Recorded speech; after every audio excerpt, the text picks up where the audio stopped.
Japanese wife.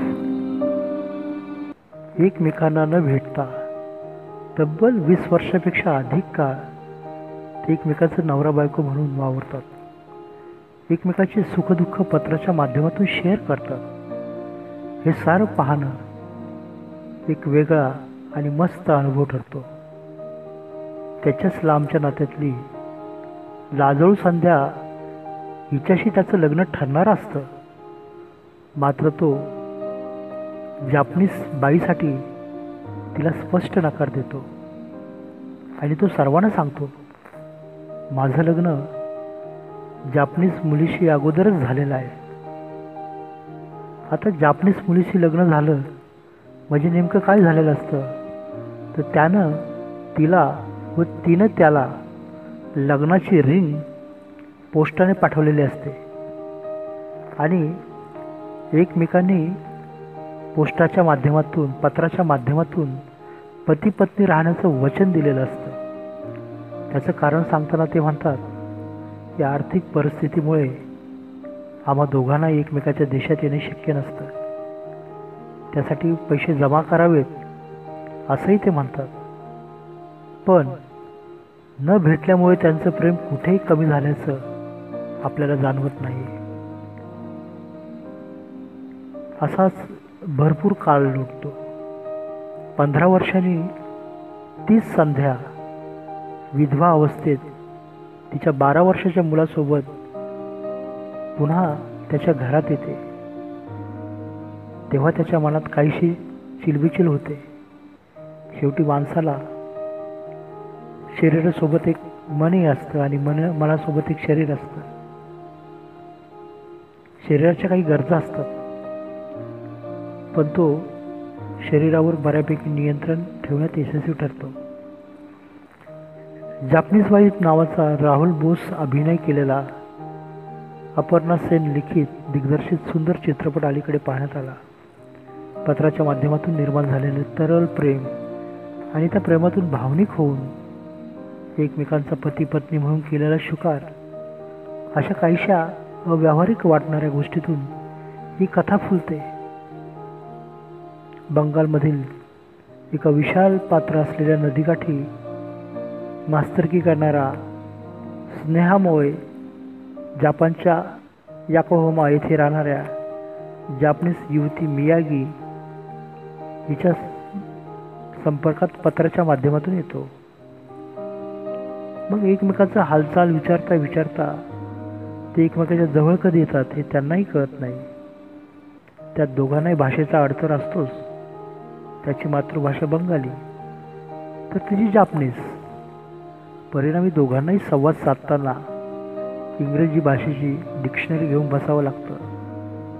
विशाल पात्र असलेली संथ वाहणारी नदी, नदीकाठचा दलदलीचा परिसर, संथ वाहणारी हीच नदी कोसळणाऱ्या पावसात तुडुंब भरते व रौद्र रूप धारण करते. नदीचे अनेक दृश्य मानवी भावनाशी सुसंगती व्यक्त करतात. हे या चित्रपटात खूप सुंदरतेने दाखवलं आहे. यातील काही प्रसंग भावनिक आणि खूपच सुंदर आहेत. सारं गावाला कळलेलं असतं, स्नेहामोईची बायको जापानची आहे. तो कधीही जापानला गेलेला नसतो आणि ती कधीही गावात आलेली नसते. पण ते नित्य नियमाने एकमेकांना पत्र पाठवत असतात. कधीकधी काही साहित्य पाठवायचे, जसं पतंग वगैरे. गावातले लोक त्याला वेडा समजतात, पण त्याला त्याची चिंता नाही. एकदा असेच तिने पाठवलेले पतंग तो उडवत असतो. खरं पाहिलं तर ते पतंग प्रेमाचं प्रतीक असतं. मात्र तिथले स्थानिक काही जण तथाकथित देशभक्त त्याला जापान विरुद्ध भारत असा रंग देऊन त्याचा पतंग कापण्याचा विडाच उचलतात. त्यावेळी जे उन्मादाने भारत माता की जय या घोषणा देतात ते पाहिलं की आताची परिस्थिती नक्कीच डोळ्यासमोर येते. एकीकडे कोसो दूर असलेली मियागी आणि दुसरीकडे त्याच्या जवळ घुटमळणारी तरुण विधवा असलेली संध्या, अशा पेचात तो सापडतो. पण प्रेमच जिंकतं. संध्याची मनाचा कोडमारा आपणास काहीशा अस्वस्थ करतो. एकदा त्याच्या आईच्या सांगण्यावरून तो संध्याला घेऊन तालुक्याच्या गावी बाजाराला जातो. तेव्हा तिच्यातील स्त्री त्याला जास्त ठळक जाणवते. तो काहीसा तिच्याकडे आकर्षित होतोही, पण आपल्या जापनीज पत्नीसोबत तो प्रतारणा करीत नाही. तिला एक आजार झालेला असतो. तो आजार त्याला अस्वस्थ करतो. तो तिला पत्राच्या माध्यमातून विचारतो, तुला नेमकं काय होतंय? ती तिकडून सांगते. तो म्हणतो की मी तुला इकडून दवा पाठवतो. भारतातील युनानी आणि आयुर्वेदिक वैद्याला भेटून तो दवा बनवतो व ते जापानला पाठवतो. मियागी ती दवा नित्यनेमाने घेते, पण त्यामुळे तब्येतीत फारसा फरक न पडता तिची तब्येत जास्तच खालावते. त्यामुळे व्यथित होऊन तो एका मोठ्या डॉक्टरला तिने पाठवलेलं रिपोर्ट दाखवतो. तेव्हा त्याला कळतं तिला कॅन्सर झाल्याचं. त्याला हे कळताच तो कोलमडून पडतो. तुफान पावसात, वादळ वाऱ्यात तो नदी पार करून घरी येतो. मात्र योग्य इलाज न मिळाल्यामुळं त्यातच त्याचा अंत होतो. तो गेल्यावर मियागी जापानहून त्याला भेटायला येते. तिथे तिला संध्या भेटते. या साऱ्या प्रसंगात मनोभावतेची सेवा करणारी संध्या ठळक लक्षात राहते.